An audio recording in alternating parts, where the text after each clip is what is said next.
Nike, Babolat, Globe. Three names that already sit on Alex Eala's shoulders every time she steps onto a tennis court. But here's the shocking part. Those three names might just be the beginning. Because after what happened this summer, the biggest brands in the world are suddenly circling one 21-year-old from the Philippines like they've never circled her before. This is the story of how a girl who signed her first sponsorship deal at 8 years old is now standing at the edge of something enormous, and why the next few months could change her financial future forever. Long before the world knew her name, someone already believed in Alex Eala. She was just 8 years old when Globe Telecom, one of the biggest telecommunications companies in the Philippines, looked at a little girl with a racket bigger than her confidence and decided to bet on her future. It was an almost unthinkable move, signing a child before she'd won a single professional match, before anyone could have predicted what she would become. But that's exactly what makes this story so remarkable. Someone saw it coming. From there, the partnerships kept building, one brick at a time. Babolat, the French racket manufacturer trusted by legends like Rafael Nadal and Carlos Alcaraz, brought her into their family during her junior career, eventually handing her the same Pure Aero racket that carried her through Grand Slam junior titles. Then came Nike in 2019, wrapping her in the swoosh that outfits some of the greatest athletes on the planet. 3 different companies, 3 different industries, all making the same quiet bet that this kid from Quezon City was going somewhere. And she was. Eala won the 2022 U.S. Open girls singles title, becoming the first Filipino in history to do it. She added junior doubles titles at the Australian Open and French Open. Every trophy she lifted made those early sponsorship bets look smarter and smarter. By the time she turned professional, the portfolio had grown even further. The Bank of the Philippine Islands signed her in 2022 to represent discipline and financial literacy. Milo Philippines came calling, and in the summer of 2025, the juice brand locally added her as an ambassador too. 6 real partnerships, 6 companies that had watched a homegrown talent evolve from promising junior to legitimate WTA competitor. But here's the thing about sponsorship empires. They don't stay still. They either fade or they explode. And for Alex Eala, everything was about to tip toward explosion. Because up until this point, her endorsement story had been a Philippine story, proud, meaningful, but largely contained within her home country and the tennis world that already knew her name. Nike dressed her, Babolat armed her, Globe and BPI celebrated her. It was solid, it was real, but it was still, in the eyes of the global sports marketing machine, relatively modest. What nobody fully expected was the moment that would blow the doors off everything, a single tournament, a single match that would take Alex Eala from rising Filipino star to a name splashed across global sports headlines overnight. And when that moment came, it didn't just change her ranking, it changed her market value. It changed how brands across the world started looking at her. Because in professional sports, there is no marketing moment more powerful than the one nobody saw coming. And Alex Eala was about to deliver exactly that on the biggest stage in tennis.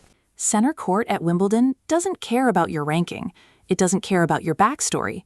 It has one job: to reveal, in real time, who is ready for greatness and who isn't. And on that afternoon, Alex Eala walked out to face Iga Swiatek, the defending Wimbledon champion, a player with multiple Grand Slam titles already stacked behind her name. On paper, this wasn't supposed to be close. But tennis doesn't read paper. It watches feet, it watches nerve. It watches the moments when a player either shrinks or rises. Eala rose. Point by point, game by game, she dismantled the aura of invincibility surrounding the defending champion. And when the final point landed in her favor, center court erupted in a way reserved only for genuine history. Alex Eala had just defeated a Wimbledon champion, and in doing so, she became the first Filipina to reach the 3rd round at a Grand Slam in the Open era. Think about what that means for a second. Not just a win, not just an upset, a cultural moment. A tiny nation in Southeast Asia watching one of their own dismantle royalty on the most prestigious court in tennis. Social media didn't just notice, it detonated. Clips of the match spread across timelines worldwide within hours. News outlets that had never once mentioned her name were suddenly scrambling to write profiles. And somewhere, in marketing offices from Portland to Paris to Manila, phones started ringing. This is the part of the story that turns athletic achievement into financial opportunity. Because sponsorship deals in sports rarely follow logic, they follow attention. And for one dizzying week, all of tennis's attention belonged to Alex Eala. Analysts immediately began drawing comparisons to Emma Raducanu, the British player whose shock U.S. Open win years earlier triggered a sponsorship gold rush that turned her into one of the highest-earning young athletes in the sport almost overnight. The parallel was impossible to ignore. A teenager, largely unseeded, suddenly the most talked-about name in her sport, with brands lining up to attach themselves to the moment before it cooled. Eala herself seemed to understand the weight of what had just happened and the responsibility riding alongside it. She spoke about the people who had supported her long before the world was watching. "The support I have had has been amazing," she said. "It means the world to me to have people pushing me to go more and having my back when things get tough." It was a quiet, grounded response to an explosive moment, and maybe that's exactly why it resonated. She wasn't chasing the spotlight had found her. But this is where the story stops being just about one match and starts being about what comes next. Because when a player breaks through like this, existing sponsors don't just sit back and enjoy the ride. They start recalculating, and new sponsors, watching from the outside, start asking the one question that changes everything. How do we get in before it's too late? Here's something most fans never think about. A Grand Slam upset isn't just a scoreline, it's a business signal. And after Alex Eala's win over Igor Swiatek, that signal was read loud and clear across the entire sports marketing industry. Jean-Christophe Verborg, Babolat's global sports marketing director, had already been watching Eala's rise for years, long before Wimbledon made her a household name outside tennis circles.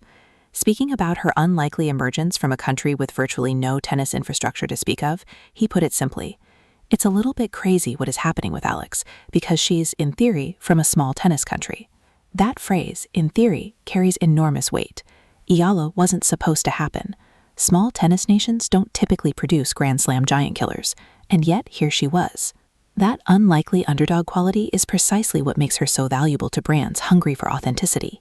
One sports marketing voice, speaking about the broader industry shift, explained why companies like Nike are increasingly drawn to stories like hers. "You can't fake this. There's so much of a desire these days for genuine, authentic feelings of pride and of athleticism that people pay attention." The observation cut even deeper, that major brands, tired of endorsing the same handful of already dominant superstars, are now actively hunting for underdog stories, precisely because audiences are exhausted by predictability. Alex Eala, quite simply, is the opposite of predictable. And the numbers back up the theory. Analysts have begun openly speculating that Eala's earning potential could rival or even exceed Emma Raducanu's post-breakthrough sponsorship boom, a genuinely stunning proposition when you consider Eala had already built a respectable $1 to $1.5 million net worth before this moment even happened, built largely on tournament prize money and her existing endorsement base. Now, with global eyes on her, industry watchers suggest an extra zero could realistically be added to whatever offers come next. But here's where the tension creeps in. Because attention this intense doesn't just attract genuine opportunity, it attracts noise, lots of it. And for Alex Eala, the explosion of interest in her sponsorship future was about to collide head-on with something far messier, an internet ecosystem eager to invent stories that were never true in the first place. Because when a young athlete becomes this valuable, this fast, there's always a second story running parallel to the real one, a story built entirely on fabrication, and it was about to test exactly how much control Eala and her team actually had over her own narrative. Just as Alex Eala's legitimate sponsorship story was heating up, something strange started spreading across Filipino social media, a claim so specific, so dramatic, that it felt almost too good to check. A post began circulating, claiming that Wilson Sporting Goods, one of the biggest names in tennis equipment, had offered Eala a jaw-dropping $45 million endorsement deal, and that she had not only accepted it, but responded with a heartfelt quote about giving the money away to help others. It spread fast. Thousands of reactions, over 1,000 comments, hundreds of shares. On the surface, it read like exactly the kind of feel-good, patriotic story Filipino fans wanted to believe about their rising star. The problem? None of it was true. Fact-checking organizations moved quickly. Rappler and Verifiles both investigated the claim and found nothing. No official statement from Wilson, no announcement from Eala's camp, no verifiable source anywhere.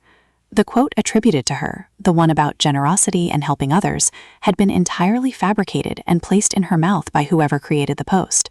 It wasn't the only fake story either.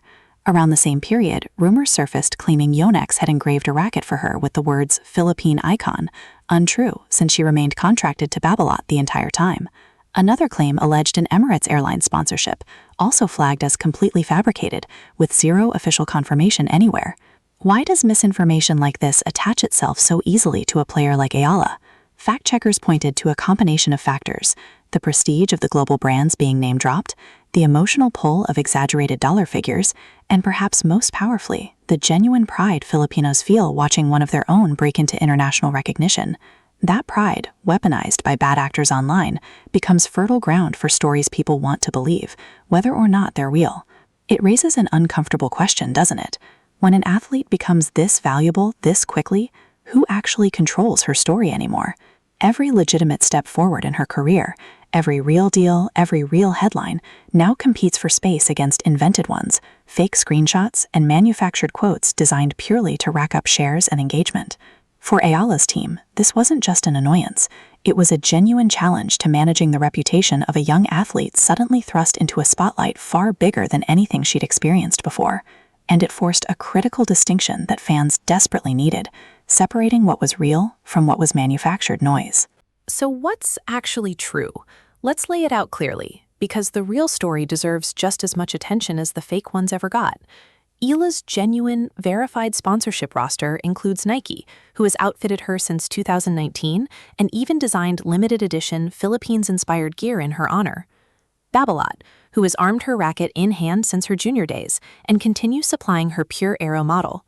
Globe Telecom, her very first partner, signed when she was just 8 years old and still standing by her nearly a decade and a half later. The Bank of the Philippine Islands, promoting her as a symbol of discipline and financial responsibility. Milo Philippines, and Locally Juice, her newest addition from the summer of 2025. 6 real deals. 0 Wilson Billions, 0 Secret Yonex rackets, 0 Emirates partnership. The truth, as it turns out, didn't need exaggeration to be impressive. It was already a remarkable story of a homegrown athlete building genuine, lasting relationships with real companies over more than a decade. And now, with Wimbledon behind her and her name suddenly known far beyond tennis circles, that real story is entering an entirely new chapter. Industry insiders aren't speculating about fake billion-dollar deals anymore. They're speculating about real ones. The comparison to Emma Raducanu isn't hype for clicks. It's a legitimate framework analysts are using to project what could realistically happen next, given how quickly Raducanu's own endorsement portfolio ballooned after her breakthrough moment. Global brands that had never previously considered a tennis player from a country with minimal tennis infrastructure are now taking real, serious meetings. What makes this moment genuinely fascinating is the tension between two forces happening simultaneously: the manufactured noise trying to hijack her story with fake numbers and fabricated quotes, and the real, measured, patient growth of an athlete who has spent over a decade earning every partnership she's built. Eala herself has been careful, even amid the chaos, to keep her focus grounded in what's real. "I also feel a responsibility to represent my country in a good and respectful way," she said. "On that, I think I have done a good job, and my team have done a good job of dealing with everything that happened in the last year." Notice that phrase, everything that happened. It's a quiet acknowledgement that navigating fame, real and fabricated alike, has become part of her job now, just as much as backhands and breakpoints. The truth wins in the end. It always does. But it takes work to make sure it does. Work her team has clearly been doing behind the scenes. One fact check and one real announcement at a time.